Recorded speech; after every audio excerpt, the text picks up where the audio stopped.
All right, you ready for this? Let's do it. Hey everybody, it's the Chris and Caleb real estate team here. I've got Derek Ryan here, our lead buyer specialist, and we wanted to go over a few things regarding the market. We put up a market review last week, in the middle of last week, and to bring a little bit of variety onto this, Derek, you're out there every day. You and your showing agent are in the market every day, showing homes, writing offers, getting homes under contract. How are you finding the market right now? Yeah, super busy. It's crazy.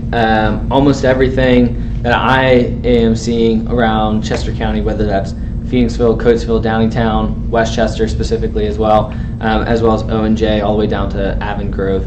Everything is very, very busy for the most part. If a home is priced well, the condition's nice, and it's in an area that's pretty desirable, it doesn't have any real outlier qualities. For the most part, it's almost always a multiple offer situation, or people are paying at least the asking price. Gotcha. Anecdote experience, Yeah. Anecdotal. Well, so how many homes have you sold this year? 32. 32. So far, Most agents, just to give you a qualifier there, most agents are not selling that much in several years. So he's doing a lot of business, and that's why I ask you that, is to qualify that and say, look, how much business are you doing? Because people can say, oh, well, my house isn't selling. It's been on the market for 90 days. And if that's the case, then it's probably one of those outliers. It's either price or condition, one of the two, or there's something along those lines that's like preventing it from selling. I mean, would you say that's the case when you have buyers going in and they see a home that's on for 90 days? I mean, tell me what happens in those situations. Yeah, so if you see a home that's been on the market for a while, first question they ask me usually in such a busy market is, hey, what's wrong with the house? Is there something wrong with it? A lot of times there really isn't. It's just maybe there was something about that house that made it less appealing than maybe a neighbor. Say there's 5 houses on the same street that are available, and this one just doesn't have as much of the bling bling or higher end updates or things like that. And then sometimes what you'll also see, like I mentioned, outlier qualities would be things like you have a very contemporary home with some really odd, different features, or you have an odd lot, or you're right on the street, or on a busy neighborhood, things like that. Cool. Yeah. All right, so let's look at the details a little bit real quick. Here is the main 4 pieces of data we look at every month. And I'll be honest with you, the last 6 months I've felt like a broken record because I'm saying the same thing over and over and over. Right. Demand is up. It's actually up over even last year, and then the red line is the 5-year trend. The yellow line is last year, so it's up even over last year. Supply continues to be dismal as far as what's available. And really what you're seeing with that is that the number of buyers is still high. Mm-hmm. The supply is low. So you have still it's relatively the same number of people, just less things out there to look for. Right. And so that's why almost everything that's nice is getting multiple offers, or at least the asking price, just because there's nothing to look for compared to the number of buyers. And again, the difference between supply and inventory accumulation: supply are the number of homes actually on the market today, and then inventory accumulation is if you took that supply, divided it by the last 6 months of sales on average, how many homes have sold over the last couple months, and it's 500 something, then you get a little over 4.3. It's like 4.5 months worth of inventory, which 6 months is a balanced market. Anything beneath that is a seller's market, which means the sellers have the power, not the buyers. And that's one of the first ratios to really change when it comes to when the market shifts. And so actually what I'd like to do real quick is show you this, which is days on market, and you can see days on market is underneath 50 days on market for the entire Chester County area, which again is very low. The 5-year trend, even seasonally adjusted, you're around 80 days. Right now we're under 50. So it's a very, very fast-paced moving market that we've got going on right now. And so the job to us comes down to, well, what does that mean for buyers and sellers? Yeah. So Derek, why don't you tell the folks, what does that mean for a buyer? When a buyer comes to you and you explain this to them, what does that mean to them? First questions, are you pre-approved? If you saw the house today that was everything you ever wanted, would you buy it? And if the answer is yes, then second question, are you pre-approved? Just because you honestly get going to these situations, you need to have all the ducks in a row. You need to have all of your money ready to rock and roll. You need to be ready to pull the trigger the day you see something. You can't wait days to see something, because if you think it's cool, well, other people also think it's cool.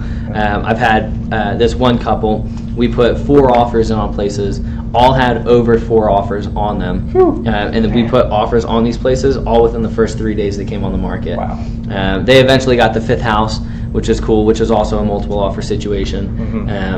I've also had people, probably about 3 people in the past couple of weeks, say, like, I want to think about this for a day, give me some time. I'm like, okay, just so you know, if you think about it for a day, you're opening the opportunity for somebody else to buy the property, and that happened. For those 3 people, they all lost out. Look, and we're not trying to be jerks. We're not trying to rush anybody. Right. It's just the nature of the market. It's Yeah. like, look, if you're going to go on a hike and you know there's some traps or some wild animals around there, you're going to bring protection and things to make sure that you make it to your destination in good shape. And it's the same thing here. So you got to be 100% prepared to step into this market and really move and make a decision, which makes the buyer consultation that we do up front even more important, because Right. not only does it help us understand what you're looking for, it helps you really nail down what your do's and don'ts and wants and needs and all that stuff are. And look, if you see a couple of homes, this is a learning experience, Right. and you're like, shoot, I don't really need this, but I really need that, it really helps to communicate that with your buyer agent. So Speaking on the buyer consultation, I have this one guy. He's living in New Jersey right now. He's actually a real estate agent. You guys all know us, so it's no big deal. Real estate in New Jersey, not licensed in PA.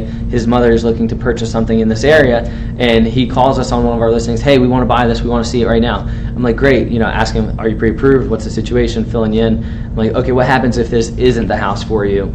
What's the next move? Well, I guess we have to keep looking. I'm like, okay, well, the next step, honestly, is for us to just sit down for coffee, 30 minutes. I understand your mom's elderly and she's looking for something specific. Let me buy you a cup of coffee. We'll find something. We'll show the house. If it's not the one for you, we'll put together a search to help you find that. He said no for the past 2 weeks, called me back today. Okay, I think we're ready to do that because what we want keeps getting sold. And we're not able to make a move on it quick enough because we're not prepared. Right. I said, fantastic. I've been telling you that for 2 weeks. We would have, been done and over with this by now. So it's crazy. great example. All right, sellers, what does this mean for sellers? It means that you need to be 100% priced right. Your condition needs to be great. Your real estate agent by your side needs to make sure that they're doing all of that for you and that they're pricing at 100% right. They've got to have the experience in this market to know, all right, you want to get the most for your home, but you don't want to overprice it too much, and how is that going to affect appraisals? And you don't want to lose out on money either. And okay, you get it sold in 2 days, you always question, did I sell it too short? Right. You don't want to do that. And so you want to make sure that you're pricing it appropriately. And if it's not selling, if it's on the market for 2, 3, 4 weeks and it hasn't sold yet, it might be a pricing issue. It might be a condition issue, depending on what the feedback is saying. A lot of folks are always like, look, we want you to do, all these types of different marketing, and we sold a lot of homes, and newspaper doesn't work anymore. We do some Facebook advertising, but that usually doesn't sell the home. What sells the home is getting it priced right, getting the condition right, getting the photographs right, getting it in front of realtors who are working with buyers that are serious, that have done buyer consultations, that have pre-approvals. That's going to sell your house, and listening to your agent is the best way to hear that. And so it comes down to making sure that you have a really, really great agent by your side. And so if that's you, if you want to talk to us about that, we'd love to talk to you. The number's right on the screen, 484-696-4833. We'd love to talk to you about helping you.